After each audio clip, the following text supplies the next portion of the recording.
Don't be scared because your screen is all black and orange, looking like we're ready for Halloween. It's just the Cincinnati Bengals as we continue on with our 26th of 32 NFL team previews here on bet.nola.com, powered by the Dattitude Podcast.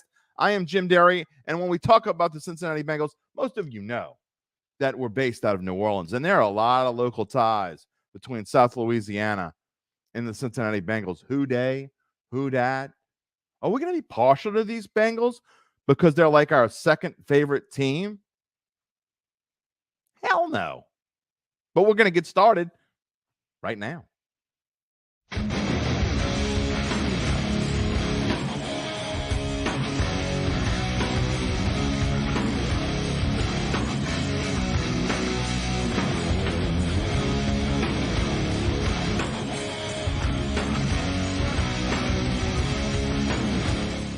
We play no favorites on this show. Just because it's the Cincinnati Bengals. Look, actually, we're kind of ticked. We don't like this Who Dey thing. We know they stole it from us, but that's all right. That's okay. They've been in a Super Bowl more recent than the New Orleans Saints. And in fact, they really probably should have been 2 years in a row if you think about it, where they were last year. They were a controversial play away against Kansas City from making it to a second straight Super Bowl. What about this year? Well, first, we got to talk about what happened last year because it does affect this team. And the way they started, slow. 0-2. Not only that, they're playing the Saints. Could have easily been 2-4. Jamar Chase has this long breakaway reception. They don't make that. They are 2-4, and then they're 3-5 at the halfway point, and it might be a different season. But they went on a roll. They won 8 games in a row after they lost to the Browns. By the way, can the Bengals find a way to beat the Browns in Cleveland in the dog pound? They've lost 4 in a row now there. That's a problem. You've got to figure. Was it 5 in a row? 4 in a row? What difference does it make? They don't know how to win in Cleveland. They better figure it out soon. I know Zach Taylor wants to figure it out soon, and he has done. Look, his first 2 years on this job were anything but smooth. It looked like there was a chance he was going to be fired. And as we told you, the savior came in. And Joe Burrow kind of changed everything. But Joe Burrow has had his share of injury woes. In his rookie season, he missed 7 games with an injury, injured his knee. And then even the last 2 years, he's only missed 1 game each year. But it makes you worry. Pause for concern. Cause for concern. However you want to say it. And going into this year is no different. Already he's got a calf injury. Doesn't look like it will keep him from playing that season opener. But the fact that we're talking about this and the fact that it's a question is just making people wonder in Cincinnati, will Joe Burrow have this kind of problem going every year? I guess the immediate concern is 2023. And one thing that Zach Taylor and the Bengals did in the offseason was shore up that offensive line. It seems like ever since Burrow got here, all we've been talking about is how bad this offensive line was. And even last year, they got better. They made some changes on the O-line, still had some issues, ended up being, I think, just the offensive line unit was ranked somewhere along the lines of 16th, 17th, depending where you look. Now they're around 8th or 9th. And a lot of it has to do because they brought in left tackle Orlando Brown from Kansas City, which could help change the fortunes of this team. Again, if Burrow can find a way to avoid injury. This time, completely non-contact injury, injuring his calf early in the preseason, right after camp started. Again, should be fine for week 1. And you know what? If he can be fine, this team will be okay, especially on offense. And who has the weapons that Joe Burrow has? Think about it. Jamar Chase, another New Orleans product, by the way. Consensus number 2 fantasy wide receiver. And who's number 1, by the way? That would be Justin Jefferson, who was on the LSU National Championship Tigers team in 2019-2020. And he also, most of you don't know this, especially if you're not watching here, 2016 All-Metro team put together by yours truly. Jefferson at Destrehan High School. Jamar Chase at Rummel. We don't care, Gary. You know, just giving you a little tidbit. You can talk about this. Impress your friends, whatever it may be. Jamar Chase last year, even though he only played in 12 games, still had a career high, a very short career high, 87 catches. He had 87 catches in 12 games, over 1,000 yards. And then you say, what about T. Higgins, Derry? He's no slouch either. Back-to-back 1,000-yard seasons He's had 13 touchdowns over the past 2 seasons combined.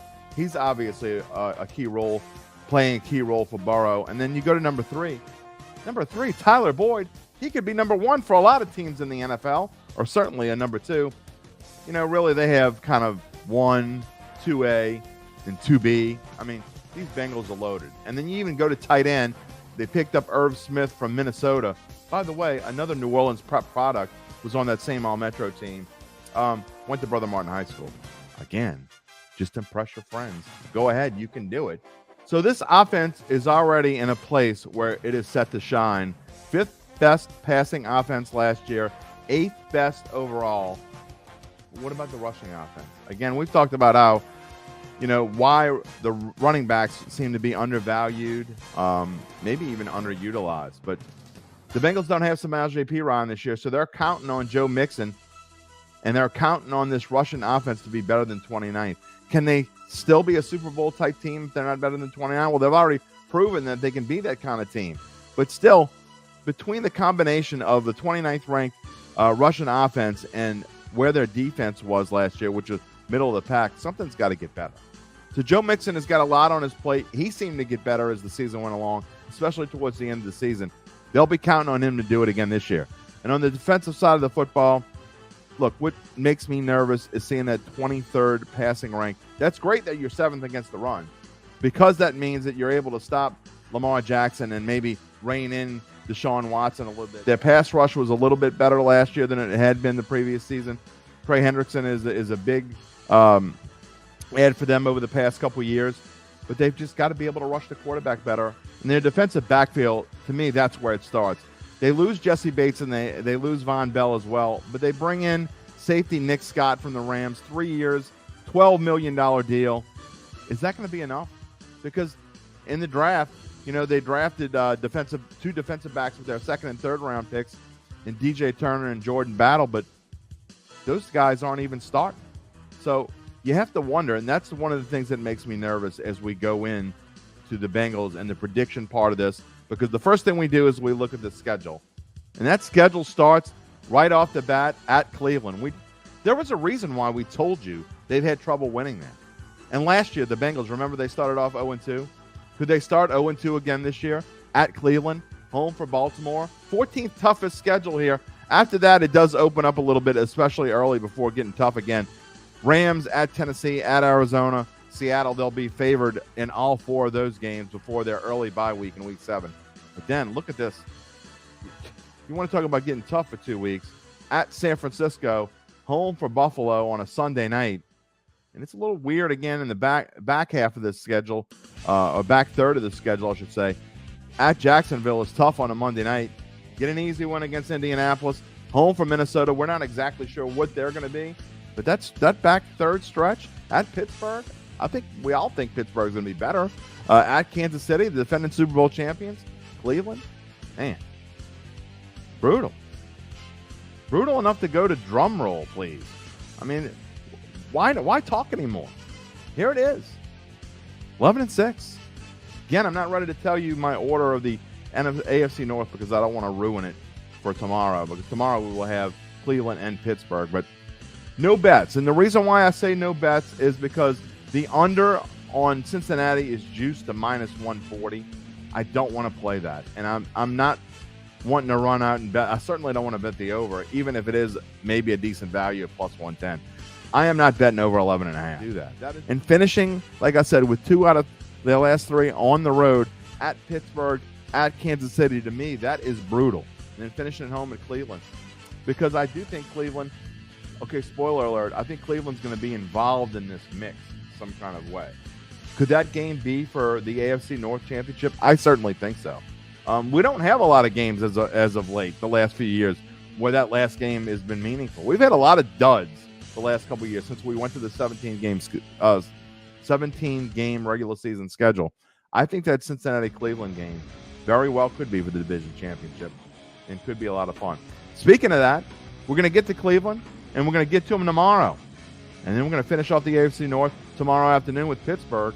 And then we just got one division left. And you've been rolling with us the whole way. So why would you stop now?